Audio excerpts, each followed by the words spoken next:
Hello, good morning, children. Today, let us discuss the fourth chapter of political science, global problems, and India's role. From this chapter, we are going to discuss some important major problems of the world. Where the first major problem, that is denial or refusal of human rights, and the second important, that is arms race, and the third or last important, that is economic inequality. Children, there is a picture which has been given. This picture which is there, it is indicating that there are three children who are sitting quietly in an innocent way, and they are totally sad. What is the reason? Because children, there was one major war which has occurred in the world, which was known as a Second World War, which was from 1st September 1939 till 2nd September 1945, which has not only affected to the elders or to the people, but even though to the children as well. you know the one of an important 31st president of America, who was known as Herbert Hoover, once he has said, this war which is there, it is not only affecting the individuals, but it is affecting the dreams of children as well. Due to this reason, it has been said as this war which is there, it is not only destroying the life and property of the people, but it is also affecting the aims and dreams of the children as well. And children, with the end of Second World War, which has been ended on 2nd September 1945, the two major problems of the world has been ended. One important major problem, that is known as imperialism, and the one more important major problem, that is known as the colonialism. After the end of these two major problems, a new world order has been emerged due to the establishment of United Nations of Organization. And already we have discussed about imperialism and colonialism in the previous class.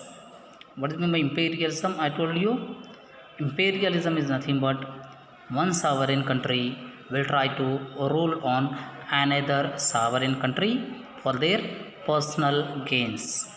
What is meant by a sovereign country? I have told you, a sovereign country is nothing but a country which is not under the control of any other country of the world. It may be in the internal or external issues. But colonialism is different to the imperialism. The best example which is there of the colonialism, that is Britishers, how they have dominated in India. What is this colonialism? One person will try to subjugate or rule on another person for the selfish purpose of the latter, where this kind of the colonialism and imperialism has been ended when a new world order has been emerged. And the new world order has been emerged only with the beginning of United Nations of Organization. Children, this United Nations of Organization has been established on 24th of October 1945, where presently 193 countries are the part of United Nations of Organization.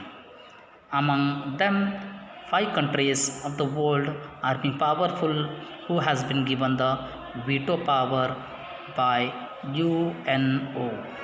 And presently, our India is also a close member of United Nations of Organization.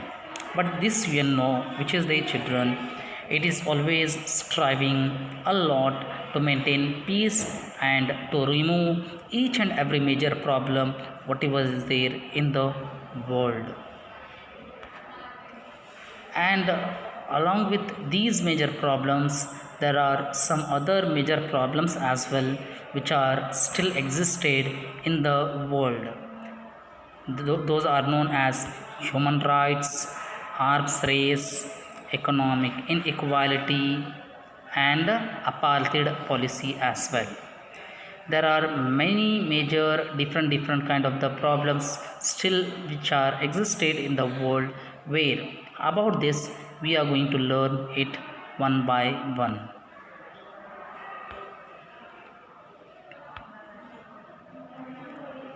Children, India, which is one of a member of the world community that is known as United Nations of Organization, is striving. Striving means struggling its best to solve all the some of the major problems whatever are there of the world. Children, after the revolution or after the Indian independence or after the freedom struggle, when India has achieved the independence, it is struggling a lot to solve each and every major problem of the world. Children, the father of our nation, Mahatma Gandhi ji, even though he has put his all the efforts to remove one of a major problem of the world, which is known as apartheid policy, that is also known as a racial discrimination as well. The reason behind this is India is always suggesting each and every country of the world to make the progress of a country and not to commit any war with other countries of the world. Because of that only, we have adopted the one of an important policy which is known as non-alignment policy. What exactly this non-alignment policy is? Non-alignment is nothing but not to join in any of a war between any country of the world. Where in the non-alignment, there was a major war broke out between the two powerful blocs of the world in the Cold War. The one powerful bloc was known as a democratic bloc, and the one more powerful bloc was known as a communist bloc. Democratic bloc was belonging to the USA, and communist bloc it was belonging to the USSR. But India has insisted already that we are not going to join with anybody, and we don't like to join with anybody, because just we want to focus on the progress of each and every country of the world and of ourselves as well. And with this, we are going to learn the first important major problem of the world or the problem of a global, that is known as human rights denial. The word denial is nothing but to deny or to refuse. Most of the humanists have always advocated that every human being should get their right in spite of his gender, religion, caste, whatever it may be. But even though the human rights are totally being denied, most of the individuals who have taken birth into their society or into their country, their rights are being denied on the basis of strata or on the basis of stratification. What do you mean by strata or stratification? Strata or stratification is nothing but classifying or dividing people on the basis of caste, gender, religion, region, occupation, expertise, intelligence, whatever it may be. Due to this reason, human rights are being totally denied. Children, these human rights in our India has been discussed in the third chapter of the Constitution, which has been discussed from article 12 to 35. And all the articles which are there, they are giving equal importance to each and every individual. But even though the human rights are not being implemented in a proper way, children, the father of our nation, Mahatma Gandhi ji, once he has suggested to all the people, India is going to be an independent country, or India is going to be an independent nation only when the women of our India are going to be independent, he has said. And unfortunately, human rights have not been honored in the long history of human civilization. Just because of what? Because of caste, religion, race, gender, color of the skin, and nationalism.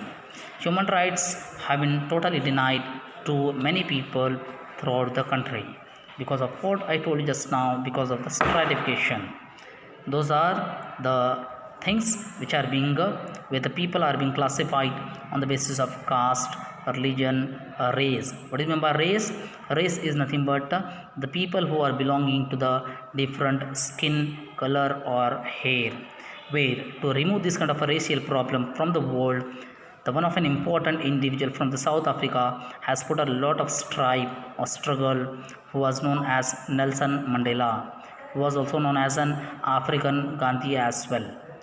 He has put a lot of struggle to remove the racial discrimination from the Africa as well as from the world as well. Because the human rights which are there, it is the right of every individual who has taken birth into his own society or into his country.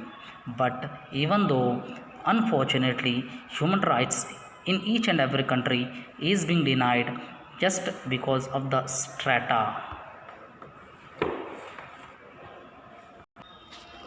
But you know, children, when the countries of world has achieved independence or revolution, it has provided support for the human rights to each and every country.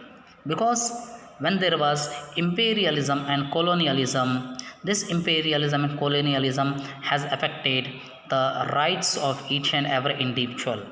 But when the independence has been achieved by most of the countries of the world, like the American War of Independence in 1776 and the French Revolution in 1789 and the Russian Revolution in 1917 and the freedom struggle of India in 1947, has provided more strength to human rights of each and every individual.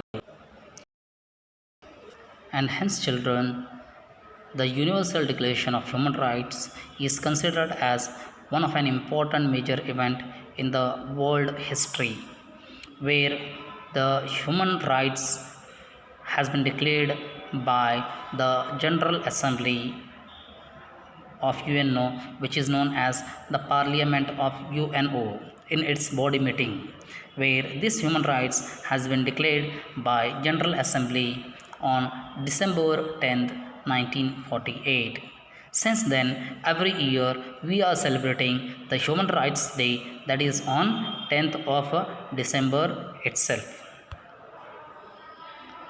And after the declaration of human rights by General Assembly, it has mandated means it has put compulsory to adopt the fundamental rights for all the member countries who are the part of United Nations of organization.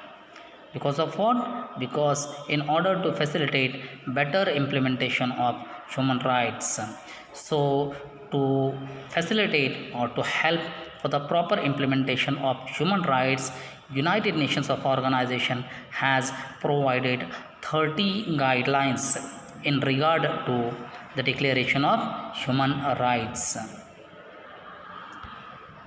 In those 30 guidelines, they have given one guideline example. What is that? That is, every individual has a right to live with freedom, dignity, and equality once he is born as an individual. What exactly it is? I told you already, there are totally 30 guidelines or the 30 columns which has been framed by UNO in regard to fundamental human rights, as how we have delineated our fundamental rights in the Indian Constitution, in the third chapter of Indian Constitution from Article 12 to 35. In the same way, UNO in its General Assembly has framed total 30 guidelines, where the first guideline is indicating that every individual who has taken birth into his country, he has the right to live with freedom. It may be either men or it may be women, and even though he has the right to live with dignity or respect as well. And along with this, if he is born in his own country, he has the right to live with equality also, where there should not be any kind of a discrimination with an individual, either he may be man or she may be woman as well. But this kind of a discrimination still is being existed in most of the countries of the world. But what exactly discrimination we have to understand for the 1 marks in your board exam? Discrimination is nothing but difference between two individuals who are putting same efforts and time for the work in an organization. And this human rights denial which is there now, it is also calling for the eradication or removal of slavery and gender exploitation as well from a country.